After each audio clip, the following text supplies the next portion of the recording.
Honorable Prime Minister, Dr. Terence Drew, members of the media, Mr. Lanicia Collins Williams, and all our viewers and listeners, good morning and welcome to this another edition of the Round Table. I am Press Secretary Javan Library. The Round Table series forms part of the government's ongoing efforts to keep the public informed and engaged with matters of national importance. The Round Table presents an opportunity for the media to engage the Prime Minister on government issues and concerns in their quest to provide updates to the general public. Specifically, we are joined here today by representatives from SKNS, Sherman Matthew, ZIZ, Devon Cornelius, SKN Source, Ebony Brandon, WinFM, Lorraine Wilkin, Observer, LaShawn Dixon, and SKN Newsline, Glenn Bart. I ask that you please ensure that your phones are on silent as a show of respect to not interrupt the discussions that will ensue. At this point, I will turn the mic over to the Honorable Prime Minister to give his opening statement, following which we will open the floor for questions from the media and comments or discussion. Thanks for being here and thanks for tuning in. Prime Minister. Thank you, Mr. Javan Liburd, Press Secretary. I want to, of course, welcome the press here with us this morning and to welcome all those who are listening, especially our citizens and residents. This, of course, is another edition of Roundtable, which I keep quite often so that the press can ask the pertinent questions that are of national interest. Let me start by saying 2 weeks ago, May 22nd to 23rd, I had the privilege of visiting the Republic of Cuba on an official state visit. St. Kitts and Nevis and Cuba share a long standing relationship which has run decades. We discussed a number of critical matters. One of the things we discussed was a health cooperation agreement between St. Kitts and Nevis. As you know, Cuba has contributed significantly to our healthcare sector, whether it be through our people training in Cuba. I myself trained in Cuba, or maybe it's also helping with our human resource here in the health sector as well. And so we want to thank Cuba for the many, many years that they have been working with us. Without the Cuban relationship, our health sector would be on the verge of collapse. I want to say that one of the things that we look at was a new program for diabetic foot. There's a medication in Cuba called Heberprot. On that journey, I took with me Dr. Joylette Woodley, the chief surgeon at JNF, and that program we are seeking to implement here in the Federation, where we want to cut down significantly on the number of amputations and also to save the feet of persons who are affected principally by diabetic foot. I look forward to the implementation of this program so that our people can be further helped. Of course, I would say I also had the opportunity to meet with our students who are studying in Cuba. They have challenges. I studied in Cuba myself. I had challenges. They might have, at this time, a bit more challenge than I would have had. And to help them, we are sending supplies to Cuba. Just a week or two ago, a couple of weeks ago, I would say, I went to NEMA, where we have a shipment of basic supplies for all of our students who are in Cuba to ease the challenge and to make their stay there while they pursue their education more enjoyable. I want the students to know, their parents, their guardians, and the country to know that we'll continue to support our students who are in Cuba. So I want to thank the Cuban president, President Miguel Diaz-Canel Bermudez, for his great hospitality in welcoming me and the delegation that visited Cuba. Of course, we discussed other health issues, and we have determined that any cooperation, as has always been, will be based on principles of human rights that are accepted internationally. Make sure that there is no issue with human trafficking, and our program does not have any semblance of that. These are critical questions that were asked, and pertinent questions, I dare say, relevant questions as well. It was just up to us to show that we base our cooperation on international law and human rights law are always, always respected. I want to also say that St. Kitts and Nevis will be the first country in the Caribbean to have an advanced electronic travel authorization portal, or ETA system. We will officially launch the e-border biometric corridor today. This is a significant technological advancement.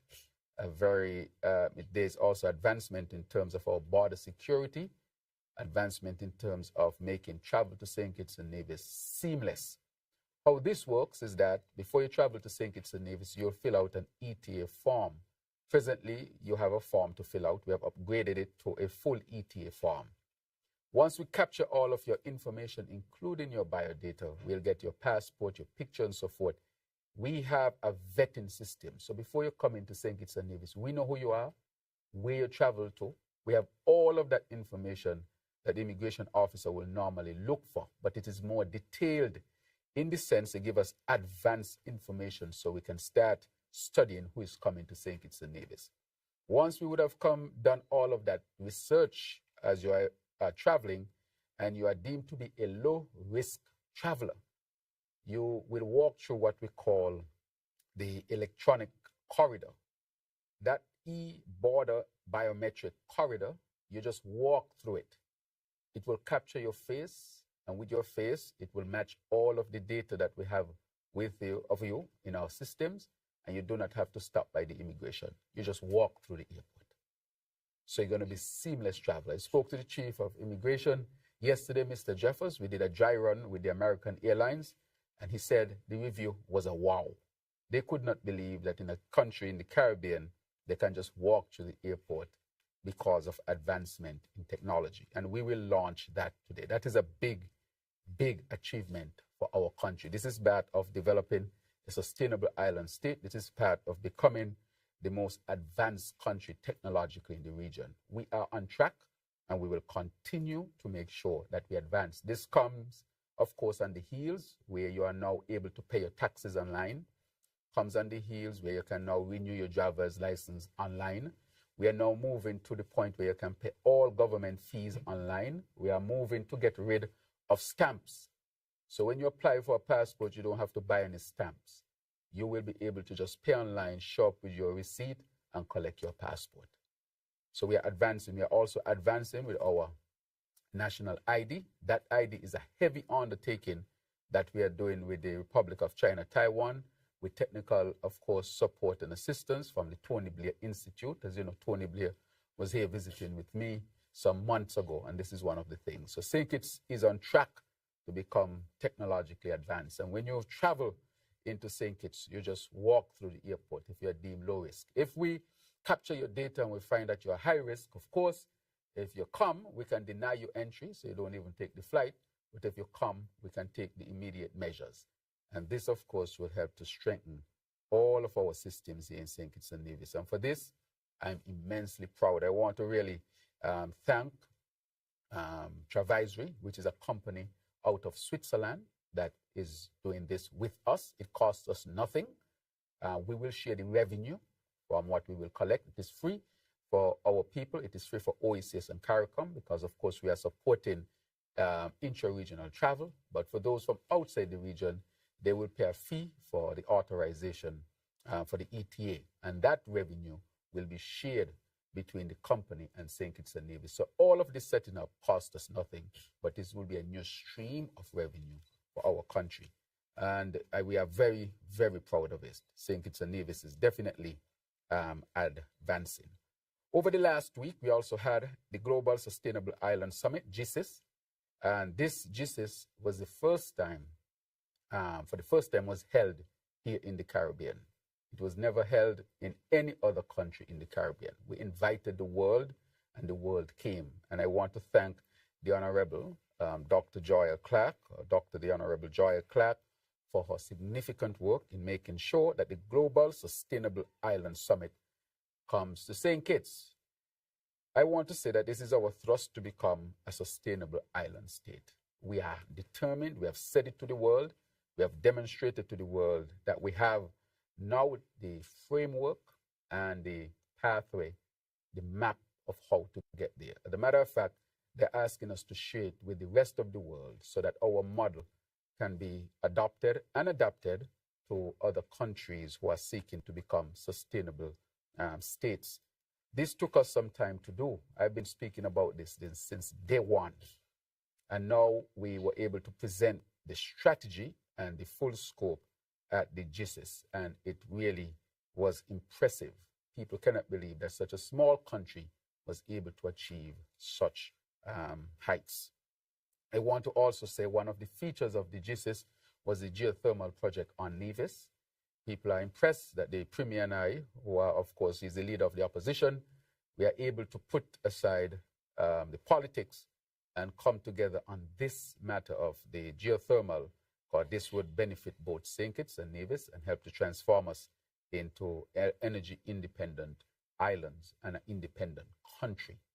That type of political will where government and opposition, in the interests of the people, put aside politics so that, in a great sense, we can develop a resource to benefit all of our people now and for many, many, many years in the future. This is really an example of putting country above self. As I said to the Premier during the first week of swearing in as the Prime Minister, that there will be differences, and there has to be differences. However, on this matter, we need to come together because this will benefit all of our people. People in the international community could not understand why St. Kitts and Nevis was not developing the geothermal. They saw the potential for these two islands to become energy independent and actually become exporters of energy. And once we are able to do that, that will take us to a next level of development. And they were right. Here we are asking the world for support and to unite with us, but we could not unite among ourselves in order to develop this resource. And this has really engendered a great deal of interest and energy in the international community. We have raised the money necessary to move forward with this project. And we're at the point now where the bids are in their final stages, and we are going to open those bids in a few weeks and determine which company would have won to move forward with the geothermal project. As you know, they had a number of events over there, and the Premier and the Nevis Island administration was able to lead on those in Nevis. So I want to say this is an excellent example of putting country above self in terms of delivering on the geothermal project. The next one was the Investment Gateway Summit, which is presently going on. So on the heels of GISIS, we now have the Investment Gateway Summit, where we have invited a number of persons from around the world who are involved in investments, whether it's CBI or non-CBI. We have also invited home some of our citizens by investment to offer to them and to show them other opportunities for investment here in St. Kitts and Nevis. This is the second edition, and I would like to thank Chairman Mr. Calvin St. Just and his team for putting on an excellent program at the Gateway Summit. And we see a lot of positivity coming out of it, which would result in more investments, which would redound to benefit to all of our people here in St. Kitts and Nevis. As we say, we cannot just continue to depend on CBI. That is a very, that sector, as you know, can have its issues. We want to diversify the economy so that we can become more sustainable and we can become less vulnerable. On the issue of investments, the latest investments, hardly any of them are connected to the CBI program. The geothermal, not connected to the CBI program. The Christophe Harbour investment, not connected to the CBI program. The Ritz-Carlton, not connected to the CBI program. The ETA investment, not connected to the CBI program. And a number of other investments that are to be announced, we will show that we do not have to use the CBI to attract FDI, foreign direct investments. This is what this government is about.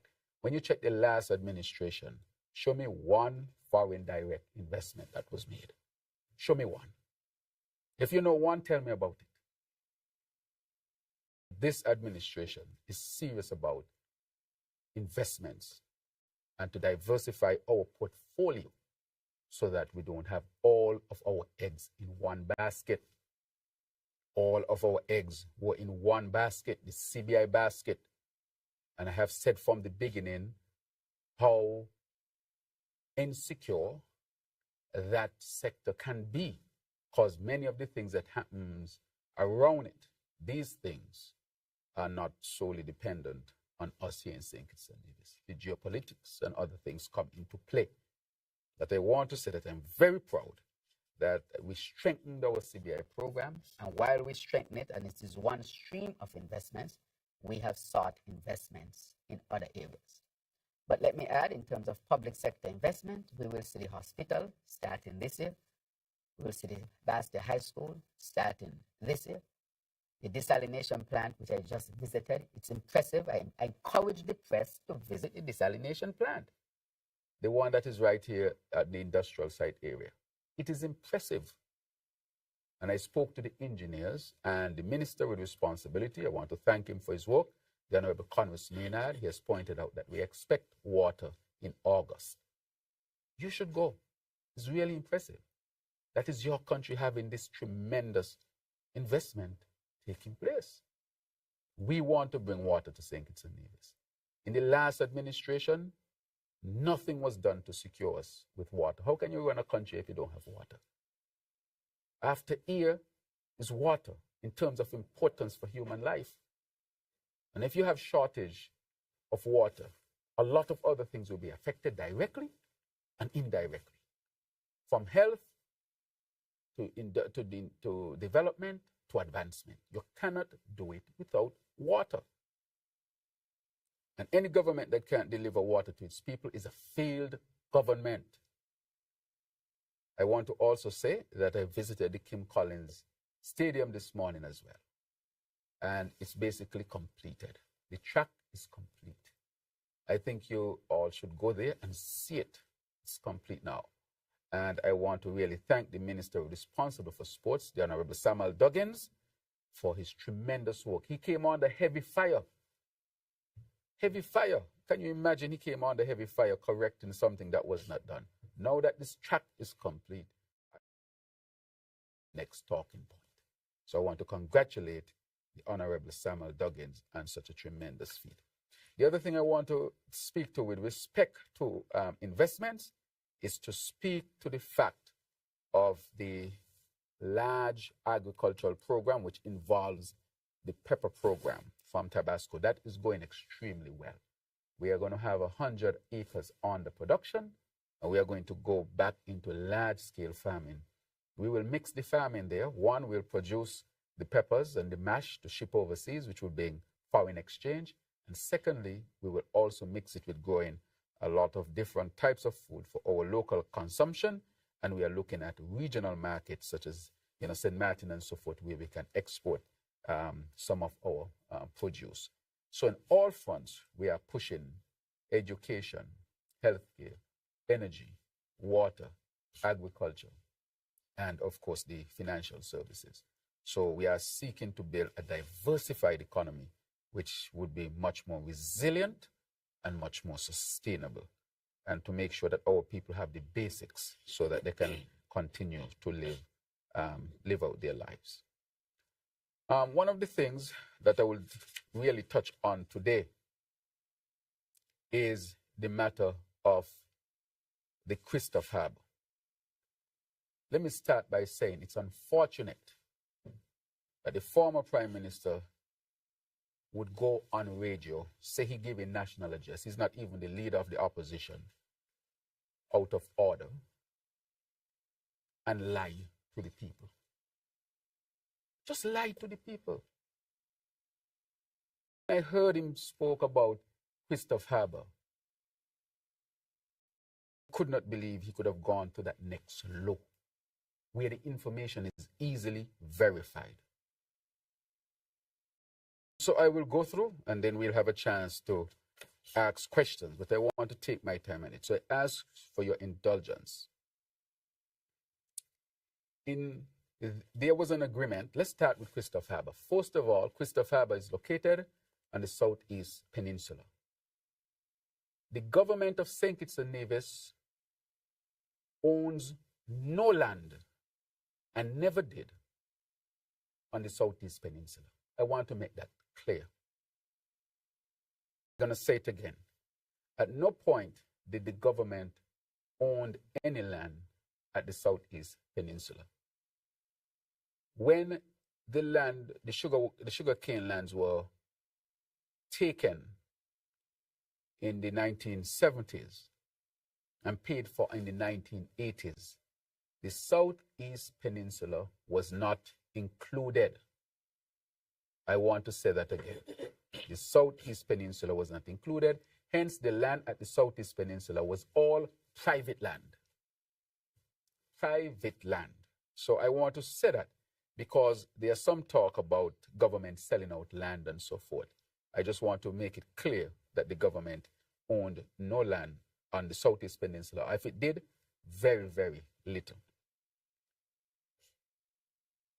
So the Tim Harris government tried to make a deal with the Darby family in 2017 to 2018. This is a question I have for the press. Did any of you knew about the deal that they were making? Was there a press release, a press conference, an address, any type of information to say to the country that the Timothy Harris-led administration was seeking to establish a deal with Darby in 2017 to 2018? I met that deal on the table when I entered. I want that to be clear. Taking my time. I don't want there to be any ambiguities with the information that I'm giving. And they said that they were transparent, but I know for sure nobody knew that the Timothy Harris-led administration sought to do a deal with Darby that I struck down. 2017 to 2018. That's the first point. The second point, Tim Harris, then he claimed that he was coming down hard on Darby, but his actions were otherwise. He was not coming down hard on Darby. He was doing a secret deal that the people of St. Kitts and Nevis did not know about. You might ask why I did not reveal it. I did not reveal it because there was an audit that was taking place with the SIDF and so forth, because this involved the SIDF, that I spoke about in the last budget of over $450 million passing through the SIDF, and nobody knows. And he said they were transparent. This, of course, flies in the face of that claim. In fact, the Harris-led administration was handing Christophe Harbour completely to Darby. 96% completely to them. And I will explain why. No, it could be 98%. They were just handing it to them, and I'll explain. The records show that the Harris-led administration began secretly negotiating an outrageous deal with Darby in 2017. Outrageous. Nobody knows about this deal. This deal was done in the dark. So how can you come on the radio and just lie to the people and not tell the people you were seeking to they had the deal secured, basically. It is just that I stopped the deal. It was a bad deal, a horrible deal that was throwing St. Kitts and Nevis and the SIDF under the bus. It was done in secrecy, Mr. Bat. The records show also that this deal would have made St. Kitts and Nevis into the laughing stock of the region. Under the terms of that deal, the Harris administration agreed to give up its entire 30% interest in Christophe Harbour. Remember, around 2012, 2013, the government of the SIDF invested in Christophe Harbour of 17 million. That was a big talk for the 2015 election, that we gave money to Christophe Harbour. It was not a loan. It was an investment in Christophe Harbour. which gave the SIDF 30% ownership of Christophe Harbour.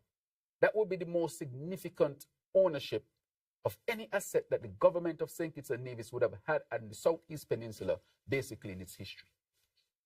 Because as I said from the beginning, this land and this real estate was always private. Can you imagine giving up our 30% interest? What does that mean? Interest in Christophe Harbour. It means that if Christophe Harbour was worth, let's say, $300 million, do you know how much of that would belong to St. Kitts Nevis? 100 million, roughly. Give or take $80 to $100 million, because we own 30%. This was not a loan. This was an investment that gave us 30% ownership of Christophe Harbour.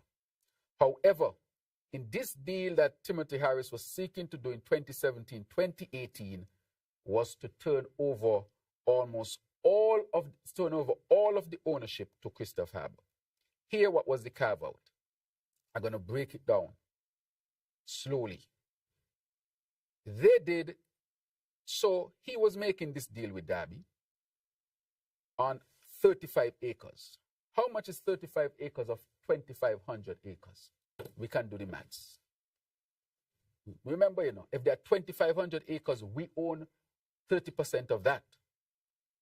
So I think we need to do some calculation. We're going to go through this together. So 2,500 times 30% is equal to 750 acres. But here was Timothy Harris making a deal just to give us 35 acres and leave. When 30% belongs to us, almost a third, which would equal to 750 acres. This is outrageous. That is why I had to stop the deal. How can you take 35 acres when we actually own almost 1/3 of it, 30%, which if you calculate it would be around 750 acres. Let's say some of it was sold before and it come down to, let's say, 2,000 acres. And you want to say 30% of 2,000. I have my calculator here. It will be 600 acres. But Timothy Harris was making a deal for 35 acres. But that was not the most outrageous thing, Remember, we already had in it around $17 million that was invested in 2013, somewhere around there. But hear it. An evaluation was done. This 35 acres of land, was deemed, according to him, the deal he was going into, was deemed to cost $25 million. Imagine that.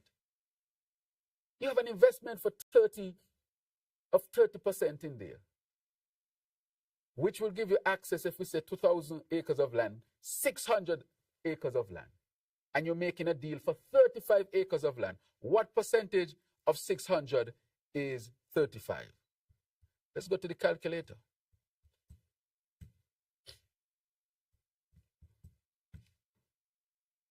.8%. So here, because of the 30% we own, and we're going to use a lower number of 2,000, where we should have access to 600 acres of land if you're selling all of that. But he's making a deal for 35 acres only, which is only 5% of the 600 that we really deserve. Let's work out 35 acres of 2,000. I'm going with 2,000, just in case some land was sold. 600. But if we work out this 35 of 2,000,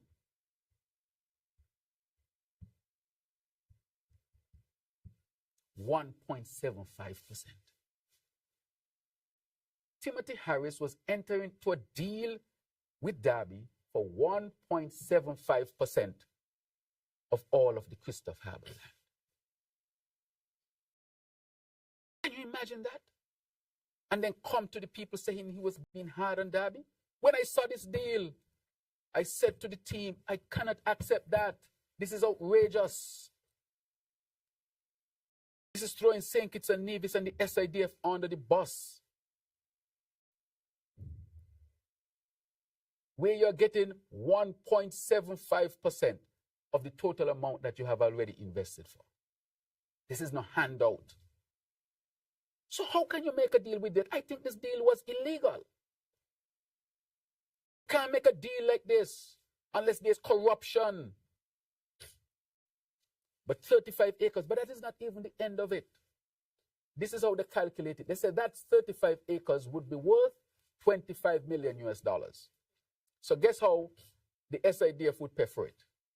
The SIDF would say, you have $19 million also for us in total assets, 19 million. So it means, therefore, only $19 million you have in the whole of Christopher Harbour. Whereas that is not even close to your third.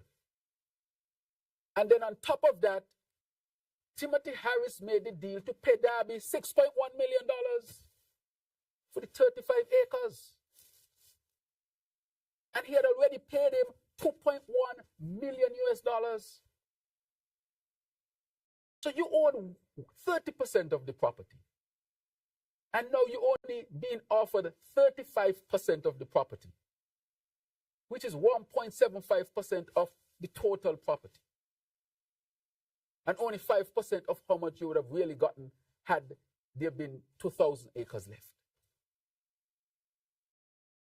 So 5% of what you really should be worth. And then on top of that, they're saying that all that you own in there is only 19 million, and you now have to pay $6.1 million to Derby. You can't be vexed with Derby. He's a businessman, so he's going to welcome the best deal. How can be vexed with him? So how is it the government could have negotiated this? Giving away hundreds of acres of our land and not telling the people. But he think we would not have found that the audit unearthed all of this information. Because they were seeking to hide it to some extent. So he had already paid $2.1 million. So all that we would have gotten is 35 acres. And then we would have to pay them $6 million US dollars, $2.1 million, which was already paid. This is what Timothy Harris did. Do any of you know about it? Not one of you know, because he hid it. Harris claims that he was coming down hard on Derby, when in fact he was handing Christopher Harbour to Derby. He was just giving it back, and with $6 million. And a little piece of land over here, 35 acres of the 2,500 acres. And no claim to the harbour. He's giving the whole thing away. And took the money out of the SIDF to pay for it. This is highway robbery. Highway robbery. There was an email, I'm going to follow it up, from the chair of the SIDF at that time. But I will go on to say that he formalized an MOU in February 2018 between Derby and the government to memorialize that deal. And he went ahead and paid EC $5.7 million on the agreed upon amount upon the signing of that MOU. Imagine with all that money that Derby owed to the government, Harris agreed to give him $6 million. This is why you see I came out and I gave an address and tell you how much money in this deal would have to go to the people. Otherwise, no deal. You have to pay Social Security. You have to pay your back taxes. You have to pay everything that you had to pay. Skelec got some money. National Bank got some money. The government got its money. Social Security got its money. And I'll go through the list because I pointed it out. And on top of that, guess what? Derby had to pay back the government its $5.7 million, which was the $2.1 million. I said, me no want that. I can't take it. That is the worst deal in the world. And Harris came to the people in a so-called national address, lying to the people. The facts are here. Imagine with all that money, nothing at all would have come back to the government. Because in the deal, it does not talk about paying all of your debts. Over there is private property, and they can sell it. It was never owned by the government. So I see him talking about patrimony and this. He was giving all of this back to Derby when we had 30% interest. And he knows very well that the Southeast Peninsula was never, ever owned by the government. Thank you, Presec. I will go through the list when I come to the deal. And so, therefore, I would like to say that we are in a much better place. And I will never be upset with Derby. If you're a businessman and you could get a good deal, take it. But it's up to the government to make sure it's prudent and it's not being taken for a ride. And therefore, I want to say that we stop this deal. We stop it.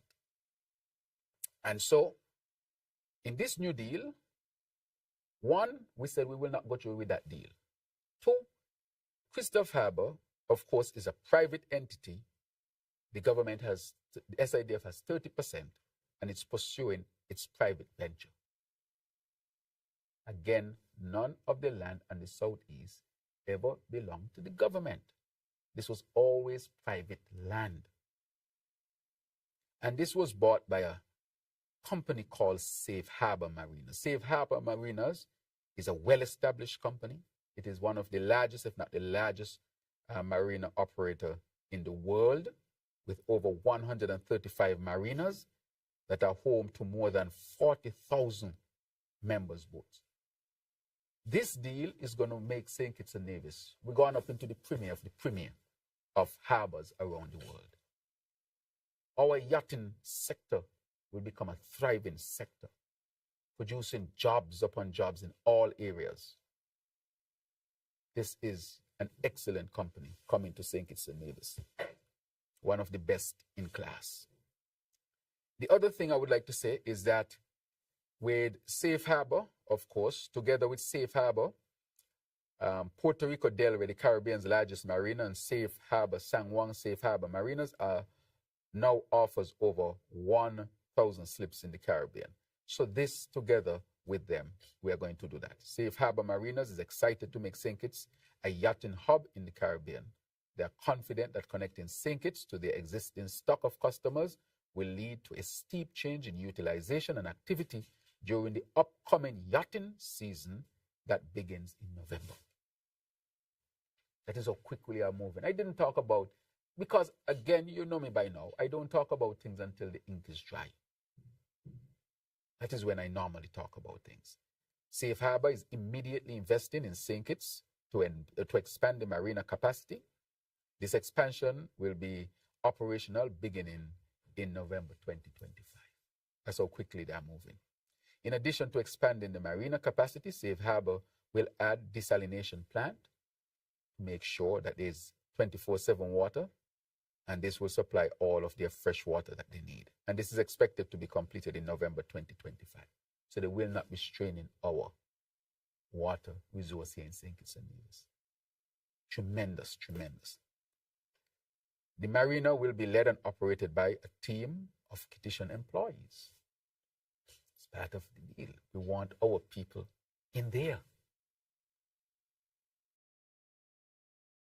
Expanded marina will have capacity for 32 yachts. These are the big yachts now, super yachts I'm talking about. A 60-meter yacht is operated by a crew of 15 plus guests. At full utilization, the marina will continuously host over 600 visitors at any given time. This has nothing to do with our cruise product. This is in addition to our cruise product. We are going into a next level when it comes to our tourism product, by having capacity to service super yachts from around the world.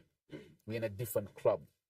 These large yachts and their crews will require significant levels of support for hospitality, provisioning, maintenance, technical support, all sorts of things.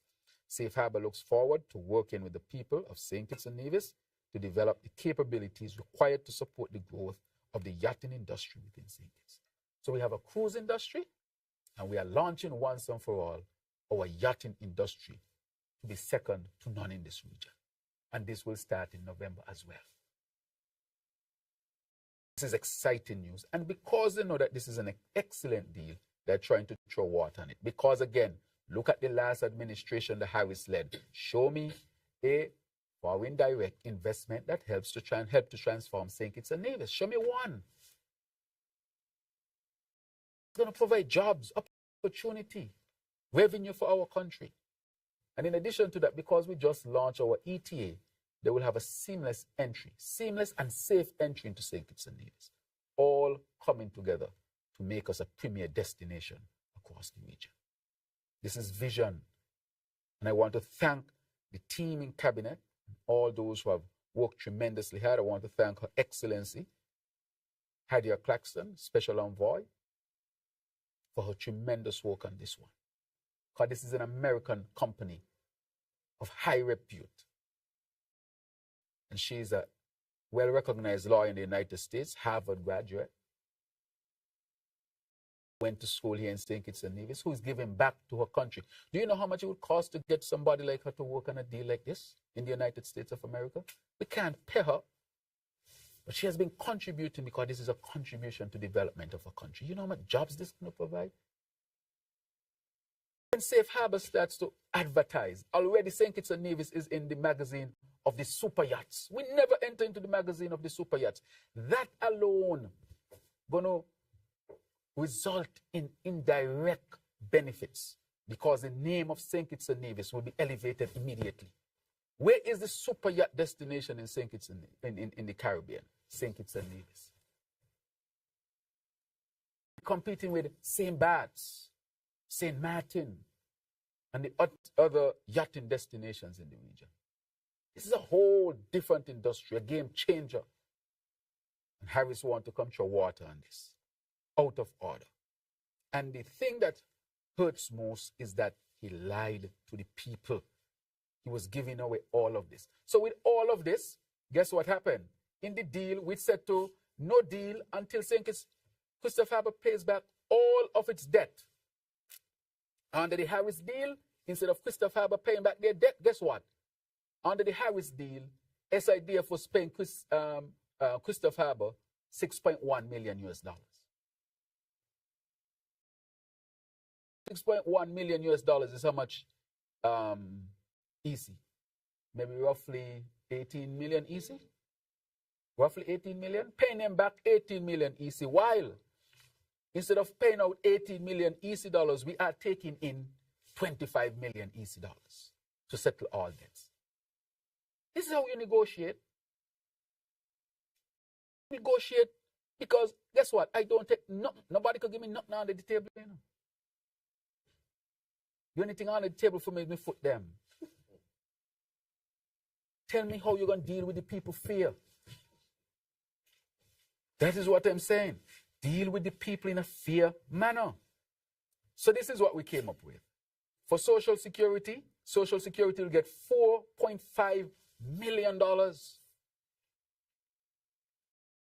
Skelec will get $2.4 million. They know that Christopher Harbour owed Skelec. Made a deal with Christopher Harbour and didn't ask Christopher Harbour to pay Skelec. Instead of they asking Christopher Harbour to pay, they are paying Christopher Harbour for 5% of the land that is due to them. I mean, you can't get a deal worse than that. SIDF got back its $5.7 million because there's no deal. The deal is off. National Bank got $2.7 million. National Bank Trust. National Bank, which is separate, got $2.7 million. The bank got some money, boy. Additionally, $3 million has been paid toward outstanding property tax that is directly in our treasury.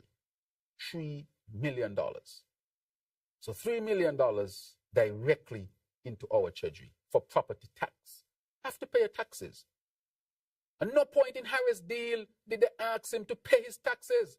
As a matter of fact, they take a meager 35 acres and was paying $6.1 million US dollars, which is 18 million EC dollars roughly, to Christophe Harbour. And we also got stamp duties, in the amount of $3.6 million. They have to pay stamp duties because there's a transaction. Transaction come with stamp duty fees, which equals around $25 million. And guess what? We did all of that, so we got the best company in the world. We have a thriving cruise ship industry. Now we'll have a thriving yachting industry. Plus, all these entities got back their money. Plus, we still keep our 30% ownership. So any profit Christophe Harbour makes, 30% belongs to us. So every dollar they make, 30 cents is ours. Every million they make, 300,000 belongs to us. That's just our profit. That has nothing to do while our 30% there is gathering interest and gathering profit and all sorts of things. Any sale to be made, 30% belongs to us. So we still own our 30% in there. Whereas under the Harris plan, he would have taken that meager 35 acres. So 35 from 2,500 is almost 2,500. There's almost nothing coming out. 2,465 acres would have been left with Christophe Harbour. Plus, you would have given them $6.1 million US dollars on that. And no interest for you.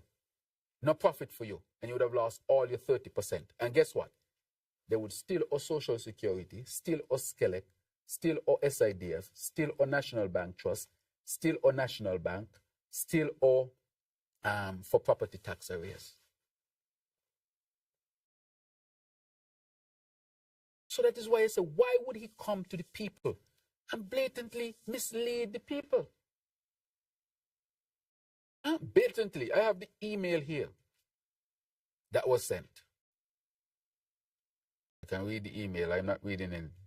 The email that was sent from the chairman. Let me check on it. Give me 1 second. Because it is important that we have. Did you have the email? Thank you, Press Sec. That is why you had Press Sec. And the email was sent from the chairperson then of the SIDF. And it was sent on Friday, December 1st, 2017 at 5:11 a.m. The chairperson woke up early to send the email. Friday, December 1st, 2017, 5:11 a.m., the email was sent. The email was sent to Buddy Darby, Steve Harbour, and others, and subject, confirmation of agreement. Confirmation of agreement.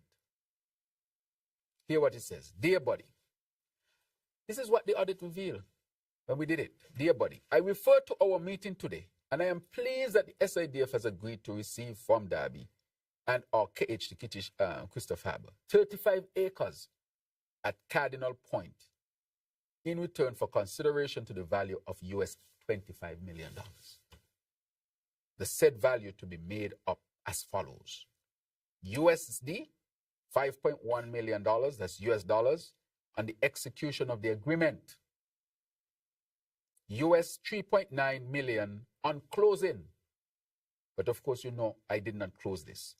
And thirdly, the transfer of all SIDF's assets, interests, including all debt equity, to Darby Christophe Harbour to the value of US $19 million. What nonsense is this? You invested $17 million roughly to own 30% of Christophe Harbour. And now you come telling me that it is worth only $19 million? And he went on, it is our intention to sign an MOU to this effect followed by an agreement. The execution of the MOU must be preceded by the provision of the AutoCAD drawings identifying the land, the lots, the acreage, and certifying the ability to build along with the master covenants in respect to which the SIDF is intended to be bound, so that the SIDF can fully understand and appreciate its commitments to in this regard. I agree that subject matter to what is set out above, the MOU will be executed no later than the close of business day on Wednesday, 6 December 2017, and the agreement by Friday, along with the payment of US $2.1 million. This was it. Close chairperson of the SIDF. I'm not disclosing, I'm not calling the name of the chairperson. I don't, because this is owned by the government. That's right. Look at this. I mean, what kind of deal is this? So in my first meeting, I said, deal is off. I am not executing that agreement. We will retain our 30% interest in Christophe Harbour. And because of that, when the yachting season kicks off and money is being made, every dollar making profit will 30%, 30 cents belong to the government. If they make $1 million, 300,000 to the government, and we still maintain our 30% interest because it's not a loan, it's an investment. And if you ask me, I think it's a good investment. Now I'm looking at it. It is not a bad investment at all. But imagine Timothy Harris agreement wanted to give away all of this, plus $6.1 million US for 35 acres, which is a minuscule amount compared to the total amount of land over there. I'm talking about transparency and holding Darby foot to the fire. Darby had his whole foot in the fire. This, of course, was skewing towards Darby, and I'm not upset with Darby, because he's a businessman. Business people would always discuss stuff in their best interests. It is up to the government to do its work and make sure that the people of St. Kitts and Nevis get the best deal. People deserve the best deal. And so I wanted to bring the facts today, the facts of the matter. He wanted to sell us out, and we stop it. We own 30% and we must pay $6.1 million US for 35 acres. And so I think that I've gone through it. I've explained this deal, and I've said, and I'm saying today, that come November 2025, not only will we have a thriving cruise sector, we'll also have a yachting sector. So that this will provide jobs and opportunities for our people here in St. Kitts and Nevis. And I'll wrap it up there and give the press the opportunity to ask questions. I know I spent some time on it, but it needed to be explained to our people why the Christophe Harbour is where it is. Good morning, Prime Minister, members of the media, Sherman Matthew, SKNIS. Yes, thank you. Prime Minister, with the recent sale of the marina assets of Christophe Harbour to Safe Harbors, which you were able to spend some time on, you stated that local workers will form the core of the marina's operations. What steps are being taken by the government and Safe Harbor to ensure that locals are not only employed, but are trained and upskilled to take on specialized roles within yachting and marina services? That's question one. And question two, within the past week, you've spoken about the GISIS and the IGS summit, with the latter culminating today. Can you tell us if the government's expectations for these summits were achieved? And what would you say was the most unexpected outcome, if any, of St. Kitts and Nevis hosting these conferences? Thank you very much.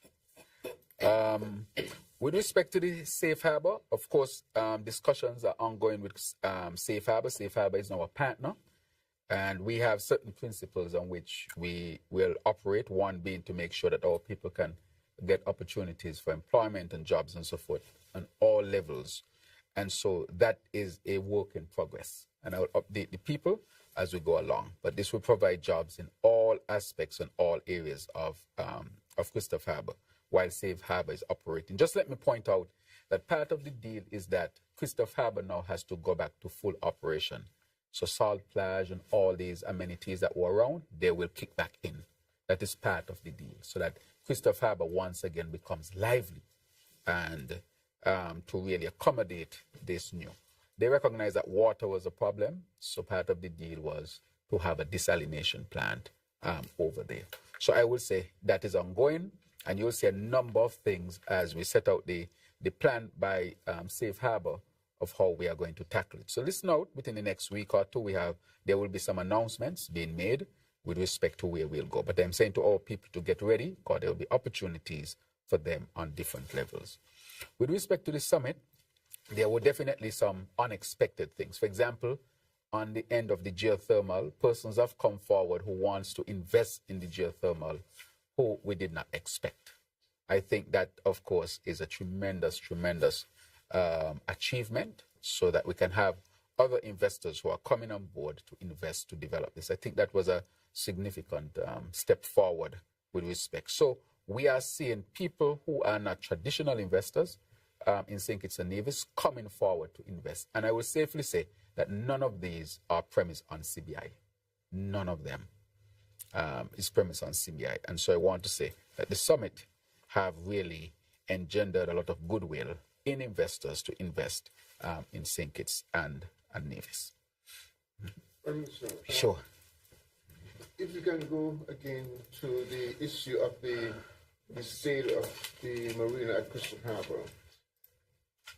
First of all, who invited Safe Harbour into the arrangement? Was it a government?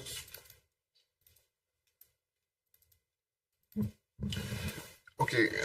Basically, what I'm asking is the involvement of Safe Harbour into the Christopher Harbour situation. How did they get involved? That's my first thing. Secondly, what was the sale price agreed upon between the parties, and was government involved in that negotiations to come up with that $25 million approximately? And the other part of my question is, these amounts to SCELEC, to the Social Security Board, SIDF, etc., do they represent the full amount of the debt owed by Christopher Harbour, or is there more to be paid by the operations of Christopher Harbour? Let's start then and see if we can move from there. Right. So let me go to the point of the debt. What happened? Yes. So as I told you before, our Christopher Harbour, we had the services of Her Excellency Special Envoy Hadia Claxton. In part of the negotiations was we would go to all of these entities and ask them, how much are you owed? We didn't tell them how much they will get. They were asked to report how much they were owed. So SCELEC has to say, this is how much we are owed. Social Security had to say, this is how much we are owed. So they said, they reported how much they are owed from their records, plus they had to give the wire information to their bank accounts. And that money went to an escrow. So once the deal is struck, that money didn't go to Christopher Harbour to come back to the government. The deal said, on striking the deal, the money goes to an escrow account that then goes to all of these entities in St. Kitts and Nevis. Because again, we wanted to make sure, because then you end up in one account and then you are fighting to get it out of that account to the government. Part of the deal. So these entities reported how much they were owed, and on that basis, the amount was paid. Right. Okay? So that is what was done. Wait. I need some clarity in what the Prime Minister just said. Let him hear. Relates to what he just said. Let us hear what he said. My follow-up is in relation to what you just said. So it's not necessarily a round, the next round. Right. You just mentioned that the entities will tell you how much was owed. But you still have not said whether these figures here represent the full amount of what was owed. Mr. That's Bat, what I'm asking. Mr. Bat, the entities said the full amount that they were owed, how much they were owed. Listen what I said. We did not tell them how much they're owed. We asked them, how much are you owed by Christopher Harbour? You don't have to say full amount or small amount. You say, how much are you owed? That is understood to tell me the amount that you are owed, the full amount. For example, the 4.5 million represents the amount that Social Security said was owed. Yes. Fine. Right. So that is what I said. It is clear. So it is clear that, remember, the entity reported how much they are owed by Christopher Harbour. I don't think the entity has to say this is the full amount. The entity cannot say I'm owed a partial amount. No, the entity will say they owe me this amount, right? And that is what they reported. So they said, Social Security said the amount that we are owed is this. Okay, and so each entity reported how much they're owed, and then the agreement is made. So if any agreement that is made with any entity, it is because the entity agreed that that is the amount that they are owed, that is owed, rather, if it's an entity. All right, so that is how that came about. So those numbers are not numbers that we tell them they would get. We ask them, how much are you owed? Once they say how much they are owed, then we do it. You introduce the word full. I don't think there's a need to ask them what is the full amount you're owed. I can just ask, how much do I owe you? And they report how much they are owed, and then that amount is agreed upon on the execution of the deal so that you can get that money. And so all of these amounts. I know you heard all kind of numbers. I know you never heard about this, Mr. Bat. You never heard about that agreement, 2720. Let me ask you a question. Did you ever hear about it?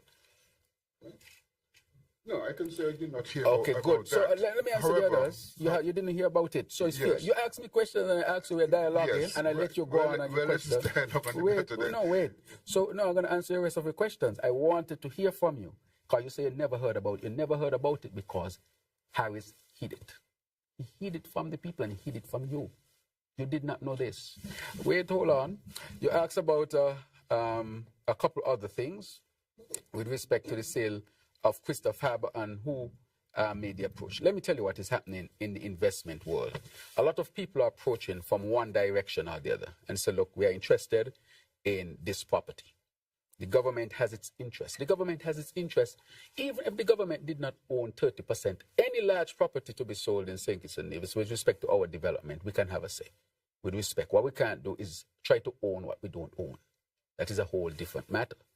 Unless you're going to go to what you call eminent domain, which you have to compensate the people for fully based on the market price and the loss projected on their land. That is a whole different argument.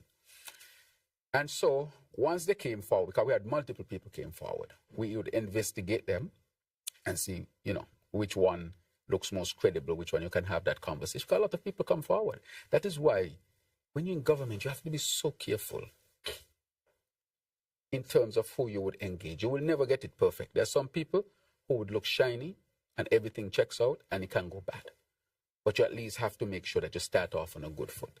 And this was a reputable company, and we start the discussions in earnest to help to facilitate it because this government wants to create an environment for foreign direct investment.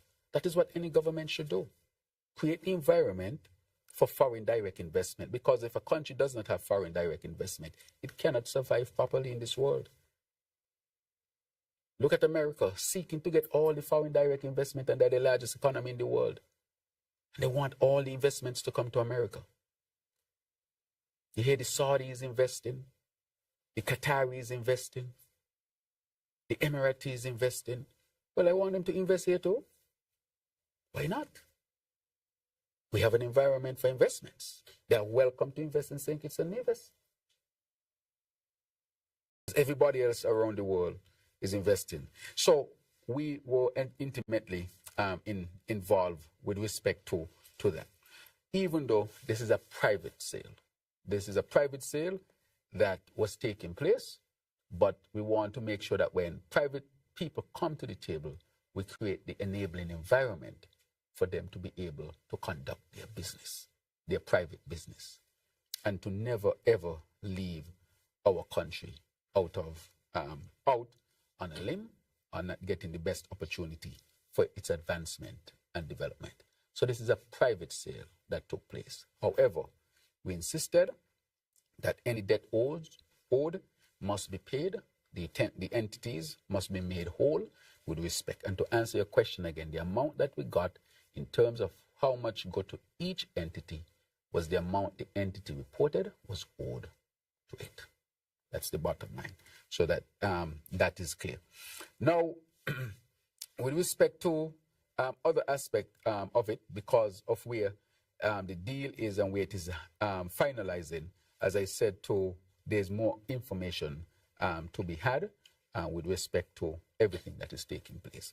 But the only reason why I have taken it up today in this manner, it is because Harris came to the people in a so-called national address. He has no standing for any national address. He's not the prime minister, and he's not the leader of the opposition. He's out of order. Things should be done in order. When I was the leader of the St. Kitts Nevis Labour Party, I was not the prime minister, now the leader of the opposition. I could give a statement, or I can call it an address, but one thing I cannot do is call it a national address. Know his place and be humble. He's in no position. He was not elected to give any national address, trying to elevate himself above what he should be. But anyway, that's another story for another time. What I want to stress, though, is that these entities were paid.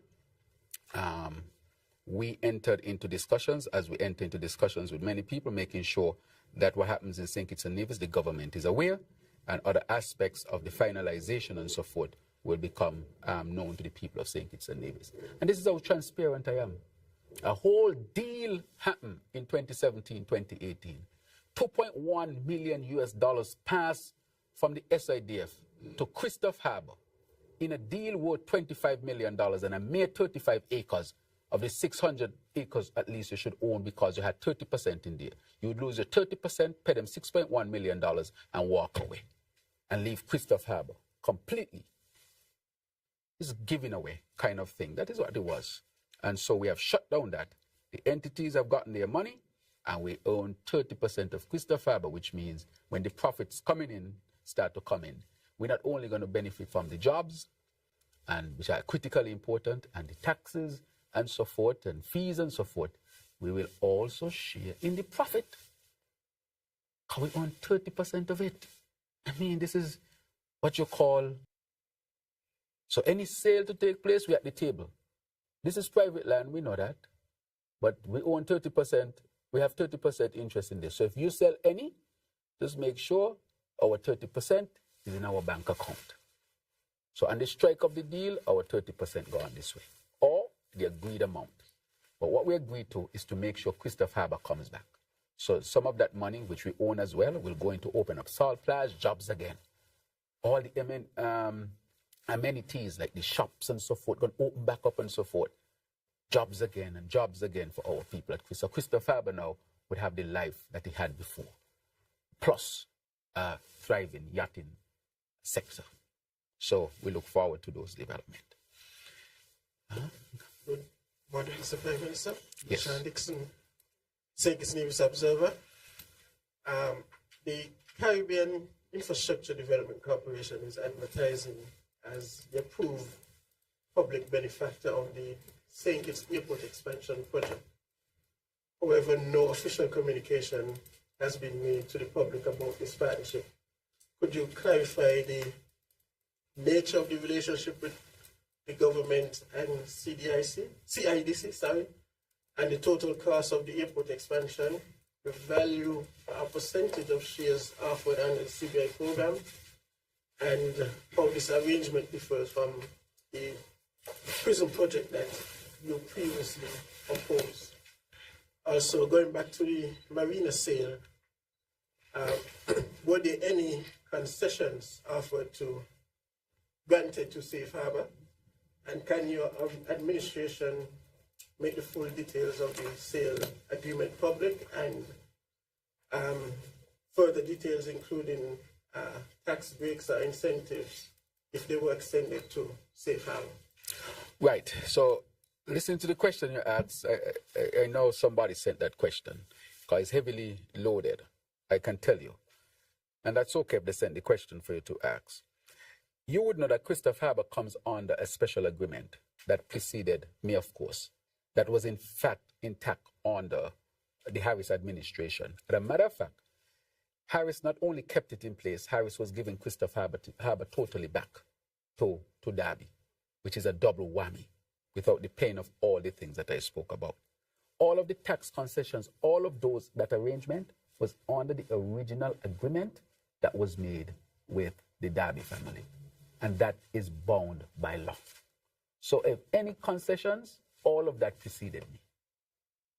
It happened under the original agreement, and it happened under Harris administration. So I would ask Harris this question: did you see it? Of course he saw it. But I would say that that is the agreement that governs the tax breaks and the concessions and so forth. That is still in place. The original agreement with the Christopher Harbour agreement still in place, right? So this did not have to do. Once you go into Christopher Harbour, because of the overall agreement with the area, these things come with it. So it's nothing that I have to do with respect to that, right? Good. Now, with respect to CIDC, now CIDC has what you call just the planning stage of the airport. The planning stage of the airport, now we heard about it because it would have been spoken about. I think they got a very limited number of shares to do the plan and the structuring of the airport. It is not at this stage it is not to do the whole of the airport. So there's a difference between that and the prison project. The prison project had 5,500 shares, 5,500, which will can equate up to 25,000. But this in the airport is about 60-something shares. 60-something at this stage, 60-something, just for the feasibility study and stuff. Nothing to do with the construction of the airport itself, which is a different matter, right? So that is where that is at this particular time with it. So it's different to the prison project. I can tell you, and everybody has heard about the prison project and the deal with the prison project. Now, this is the difference between he and I, the difference between he and me, right? In this sense, when he was asked about the prison project, he said it has nothing to do with St. Kitts and Nevis. It's a private contract, and he cannot give the numbers because it's industry secret. He told you all that. Bat, you'll remember that. I'm sure, Bat, you remember that one. He said that. If you go back, you'll see that he said that. He didn't want to give the information. But you asked me the information today, and I share it with you. It's for the feasibility, the planning area, and I think they got just a limited number of shares. I got to check the number, but it's not a lot of shares. There's a limited number for that first bat. And as I've said, I'll continue to be transparent. Where you don't have enough information, you ask for it, and it will be shared with you once it involves the people of St. Kitts and Nevis. So that is where we are with it, of course. Okay. Anything else in there I needed to answer? I think that was it. Okay. Thank you. All right. Good morning. Devon Cornelius, ZIZ Broadcasting Corporation. I want to shift to healthcare and foreign affairs. In your opening statements, you made mention of health cooperation agreement with the Republic of Cuba. Can you provide some more key details of that agreement? And as it relates to foreign affairs, international media have reported that the Trump administration has temporarily issued or declared a pause on student visas. Can you speak to how will this affect students from St. Kitts and Nevis who are in the process of attending U.S. universities that we have partnerships with? Thank you. Now, with respect to the student visa matter, I had a meeting recently with the Charge d'Affaires from the embassy in Bridgetown, Barbados, Her Excellency Sullivan, and we discussed this matter. She expects that this will be resolved very quickly for our students in St. Kitts and Nevis and for the Eastern Caribbean. And so we are looking for this to be resolved quickly. Most of what is being considered, those things don't apply to our students and don't apply to our region. But the United States of America has the right as a sovereign country to decide who come and who doesn't come. However, we will negotiate with them for there to be good relations and for our people to go back and forth, because we have that strong history and it's a place where, you know, they have a good university structure, and if our people can benefit from it, why not? And so we are cooperating with the United States of America, who is acting in its sovereignty to make sure that we can have good relations and our students can go. But that is being resolved as we speak. And so we expect, even though there's a pause, for our students to be treated favorably and get on with their studies. So we are looking for that. With respect to Cuba, what we signed was a memorandum of intent, which will go to an agreement further down the road, which we are working on presently. And so in that, we are going to expand our cooperation in healthcare, of course, premise on the principles of international law and human rights, so that the questions of human trafficking are, of course, answered. And this is never, and this would never be questioned with whether we are involved in that or not. And the principles on which our government run, of course, is against human trafficking and all those kind of things. This will expand to helping us to build out our public health sector, which we want to, of course, upgrade and advance. The project that I spoke to you about, the diabetic foot, to cut down on the number of amputees and those who have ulcers, they can have the healing of their ulcers. So we're going to be pursuing that vigorously as well. So on those two matters, I think I would have answered your questions.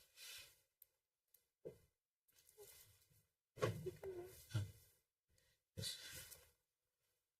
I would love to be the one to go, but I'm wondering if you were looking over my shoulder when I was writing my question. So those I had. Those you had? Yeah. No problem. Thank you very much. I thought I was different. Yes. The questions that I have to ask, I'm going back to Christoph Harbour again. Yes. But I'm going back to the deal, and I'm listening to you and what you're saying. And one thing I'll give the former Prime Minister and Minister of Finance credit for is the fact that he can count. So I am hearing what you're saying, and I'm hearing about the deal. I'm hearing that you're not blaming Buddy Darby for being an astute businessman. But my thing is, nobody gets nothing for nothing. So I guess the real question is, what was the something somebody was getting for this sweetheart deal? And not only that, with respect to this, it's great to hear you be transparent and tell us the details, but when can we get the documents so that as the media we can peruse them, not just related to this, but then there's also the matter of the development bank and other issues that arise from doings of the former administration that we hear about. When will these be disclosed to the public, even in redacted form, so that we can see it for ourselves? My other question now has to do with the ETA system. This does not apply, from my understanding, to OECS and CARICOM nationals. But what carve-out or provision is there? Because if other people can come and they just get their face scan and walk through, what about us? Okay. How do we make it more efficient for us? Okay. Right, you mean for locals? Right. Locals, CARICOM nationals, OECS nationals coming into the airport, because you're saying those persons with approved entry through the ETS system, now they can just walk through. Or what about us? Right, you can walk through as well. Yeah, so you have to fill out the ETA as well, the document. The difference is you don't have to pay. Yeah, so you go through the same process and you can walk through. Our people will be able to walk to the airport. And it's easier for our people because we know our people already fundamentally. So everybody will be able to walk through, our people. The difference is our people don't have to pay. So there's no fee for our people. With respect to all of the documents that we have, I released a number of them during the budget debate. I think the one I released one, I think it was the SIDF, because over $450 million passed through the SIDF. And I was to ask Mr. Bat again, because Mr. Bat, the only reason I'm saying that, because you have been here a very long time, and I know you were in the trenches for a long time, longer than others here, actually asking upfront questions. And I can say for sure that even when it comes to the SIDF, numbers were not released to you, because we found them in the audit. They were hidden. $450 million. I gave the numbers during the budget and showed people how much Harris inherited, how he spent the money, and never said one thing to the people of St. Kitts and Nevis. Where's the transparency in that? Where is the transparency that they're talking about? Nowhere to be found. So I agree with you. So we released that. We also released a document to show that they wanted the increase in salary. They put it in there actually, and were blaming us. We have the development bank audit. The development bank case is in the court. If the court is going to take, because the court has a process you have to admit, then my question, and I asked the AG recently, shouldn't I just release the audit for people to see? I'm really considering that, for people to see the shenanigans that went on in the development bank. And secondly, with respect to the SIDF deal, I asked them what type, was it under, was it confidential and wasn't supposed to come out? I can read the email, because the email is not confidential at all, but the email has all the details of what the deal is supposed to be. There's no confidentiality in the email. And so that the people can see. But that's why I read the email from the past chairperson, and I made sure I did not call the name, because at the end of the day, you know what this was. And so that's a very important question. And I will have that discussion so that all of these deals and underhanded things that were made, the people can see it. The Christopher Harbour is a vexing matter. The matter of the SIDF money is a vexing matter. The development bank is a vexing matter. And with all of this money, and the people had no idea what was happening, even with the prison project, it's only since I came in, you all know how many shares, because all that was being hidden. And with all of that, we inherited a deficit, a country without water, a country without reliable electricity, a country with an airport without jet bridges, a country that was really falling behind the rest of the OECS when we were the leaders. Think about it. No water, no electricity, our port falling apart, airport falling apart. Then the airport was recently decaying. And can you imagine those who had 7.5 years to fix the airport did nothing and talking about the airport leaking? Well, it must leak and do nothing. And we are now seeking to get the airport done, because we are fixing it, but sometimes it reaches a point where you just need to put a different type of structure in place. You left us with a leaky hospital, no oxygen in the ambulance, and a minister who said ambulance expensive. These are the kind of things. You left us with no Bastia High School and $21 million spent. You had a program that you call the Poverty Alleviation Program, but you singled out who you wanted to help. You helped people when you want, and you didn't help them when it didn't suit you. But this government has brought minimum wage to affect all people. It has brought pension plan to affect all people. Whether they vote for Labour or not, they're entitled to these things. This is how we uplift a country. And basically, I'm saying that the grounds that they're standing on are shaky grounds. They're standing on sand. And the past administration was not transparent at all. Hundreds of millions of dollars missing, bad deals being made, and the people don't know. You know what first alerted us of how corrupt that administration was? When we heard about the gentleman from Germany and the UK, what his name was again? For the watch and the shoes. Verdi. Peter Verdi. And I'm asking, go to the British court. You will see the case. Peter Verdi's phone was tapped, and a conversation between him and Timothy Harris was heard, begging for shoes and watch, an after party. I ain't gonna beg for no shoes and no watch and no after party. I'm gonna beg for advancement for this country. come and invest. When you invest, everybody get. They're going to get mine too because I'm a part of here. Let everybody get peace. No, and it's a serious matter. It's a very, very, very critical and serious matter. That is why they could not attract foreign direct investment. We have only been here for 2.5 years. We have attracted the largest marine operator in the world. We have attracted the largest pepper brand in the world in just 2.5 years. We have attracted governments to partner with us, such as the Saudi. We have attracted investments into geothermal, investments into water. I mean, when you look at the number of investments that we have had, it definitely shows that this government is on the right track to creating a sustainable island. So I say to our people, don't be fooled. Remember where you came from with that administration. Remember where you vote them out. Remember the lies and the corruption, the watch and the shoes and the after party. Remember that you were locked down, who in stay in, who out stay out. They locked you down when they did not have to lock you down in 2022 for election purposes.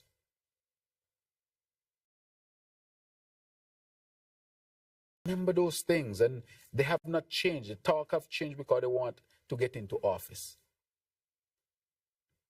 I'm saying today that this deal with Christopher Harbour that I uncovered and I shut down because it was the worst deal, period. And that is why question around it has to be asked. It have to be asked because these questions are asking, how can a government or entity or anybody make a deal like this? This just can't make sense, and then come to the people in a so-called national address lying to the people. Come on, we have the facts, and sometimes I think I don't have it. That is why they have to be exposed sometimes. And you see, they don't care about people because he knows. If he comes out like that, I will have to reveal the email from the past chair. So he's not going to be thinking about how do I protect a person who serves under me. He's trying her under the bus as well. And I'm here trying to protect her name because I think she served in her position.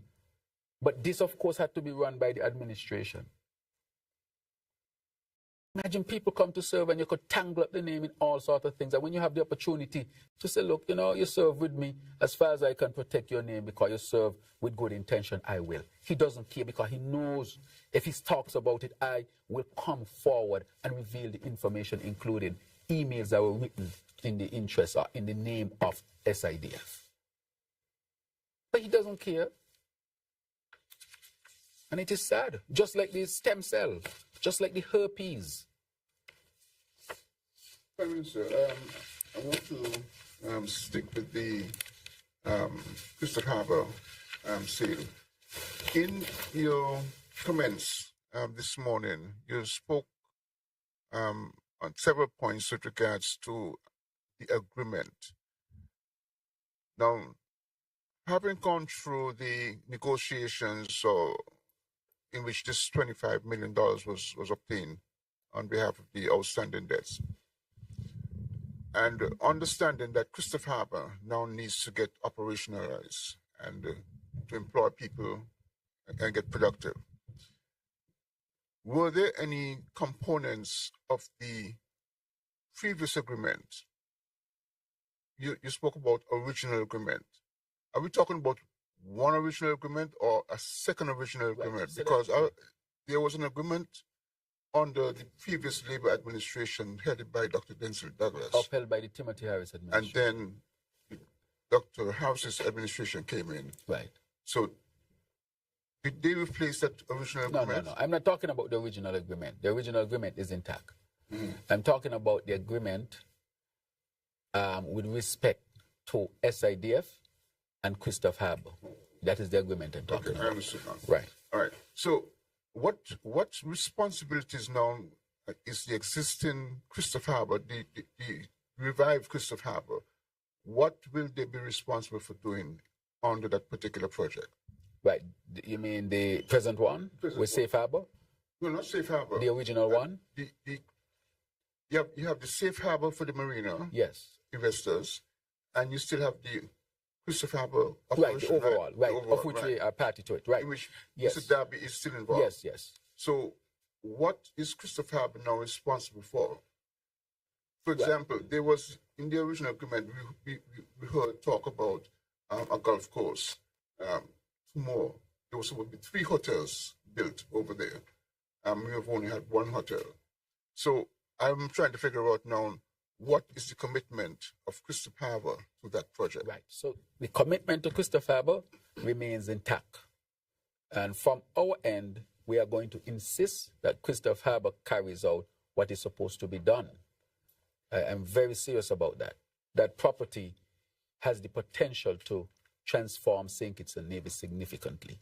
If you were able to attract 2-3 hotels there with a golf course, one of the best marinas in the Caribbean, I mean, do you know the thousands of jobs that will be over there that can really take people off of STEP and all of these things so people can have some of these jobs? And I'm encouraging people on STEP to apply for these jobs so that they can get into more permanent jobs.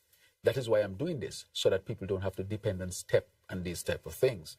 But I'm saying that original agreement to do these things, we are going to insist on them. As you can see in the deal, we say you can't have any deal here and money passing and you don't pay all your debts. All your debts must be paid. You must open back up the place. It has to be functional again. And so we are going to be pursuing that original agreement to develop Christopher Harbour has to be complied with. And we are pushing for that, and we'll continue to push for that. Does Mr. Darby have the potential, Mr. Darby and his company, do they have the potential to actually deliver on what they originally said they would do? Right. Now, that is a question that is a good question to be asked. This is how we are looking at it. Here are the original people. They have the property. We are having frequent discussions. Can you deliver what you say you can deliver? And they have to present to us if they can deliver what they say they can deliver or not.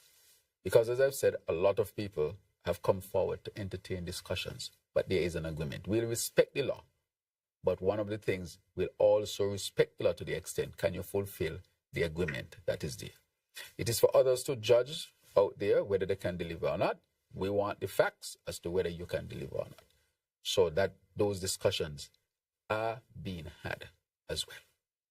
One more question for clarity.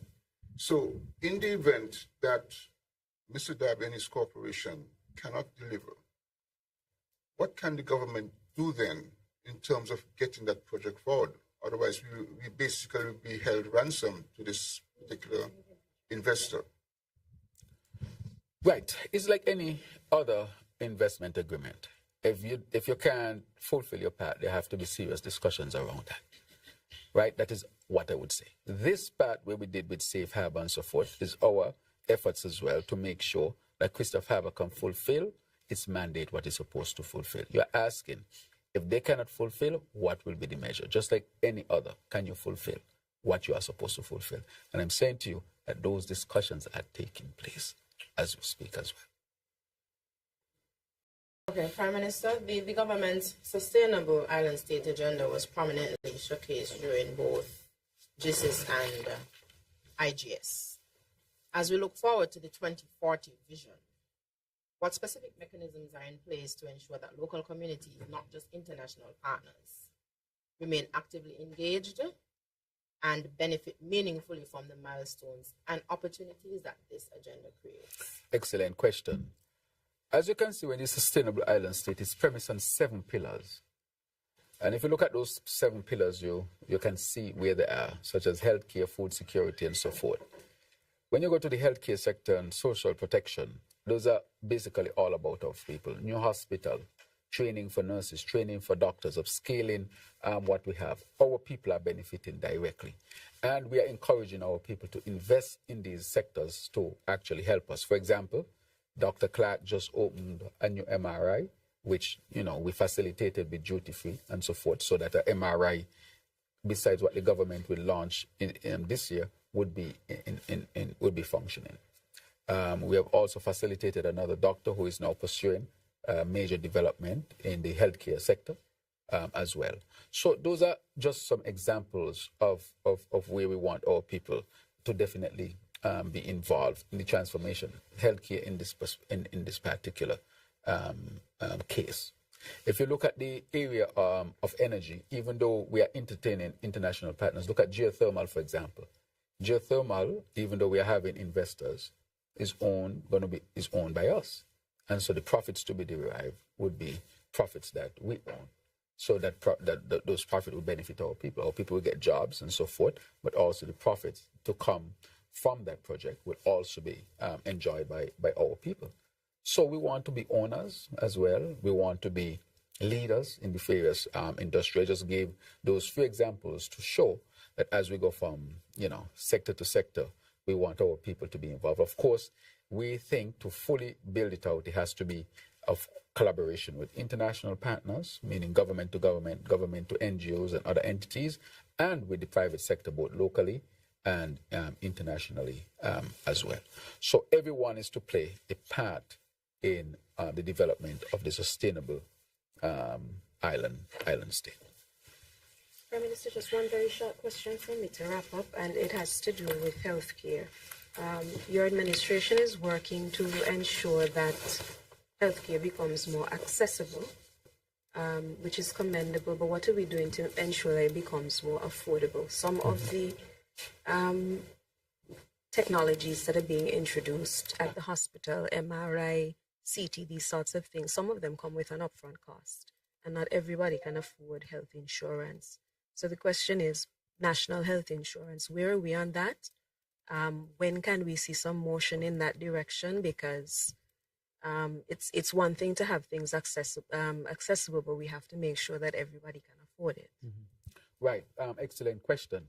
With the national health insurance, we have all the documents ready. We have passed it to the actuary, and I met with the actuary a few days ago, and it is now, of course, going to be advanced by the Ministry of Health. So we are going to actually be pushing aspect of that. As I've said before, this will entail serious discussion with our people, because to implement something like this, there would have to be contribution.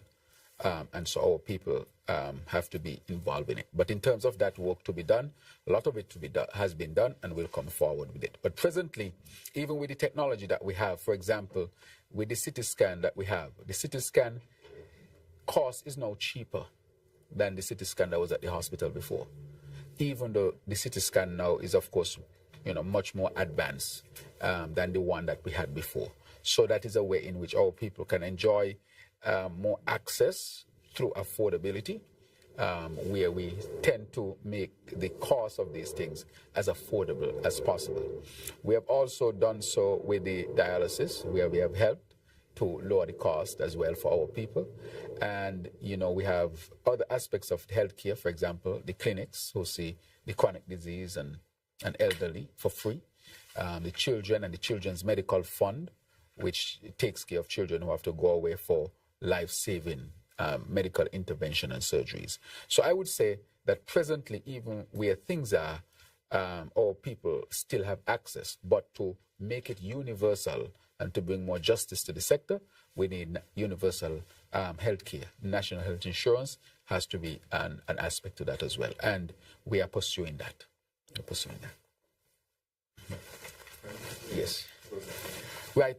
Thank you very much, First Secretary Javon Liebert. I want to thank you for being so astute today and making sure that the information is out. That is why you are the Press Secretary. You're working for your pay, and so I want to thank you for that. I want to thank all who are around the table today who had these, what I would call, very critical questions to be asked. I think that they're important that we answer these questions that are asked. Even Mr. Bat, who I know have been here for a very long time, and we transparently share information. But as I ask for transparency on my end, I'm asking for transparency on the press, on the behalf of the press as well. The press has to report that it knew nothing about the deal that Harris struck in 2017, 2018. You did not know. It was hidden from you. The press must put that in its report. The press must also say that at no point did the government own land at the Southeast Peninsula. And if it did, hardly any, because the land over there is fundamentally private. That is a fact. And so I would like to see those facts in the press so that people can know what the facts are, not what I say, but what the press knows with respect to what is taking place with these matters. So that people can have, I would say, an independent source of information when it comes to these matters. And that you wouldn't have Harris going around, just misleading people and blatantly lying, knowing very well that I have the facts, or probably he doesn't think that I have the facts. And therefore, I want to ask the press to continue to be transparent and to continue to work hard. That is why I sit around here. You have never had something like this before, where you just sit with the Prime Minister and just ask questions at will. And I do this so that the press can have access, because without an active press and a robust press, you can't have a democracy. Even when you ask questions that, let's say, I might question at times, it is for me to question, but it is your right to ask. And your right to ask I will always defend. Because that is how a democracy functions. It doesn't function based on how I feel.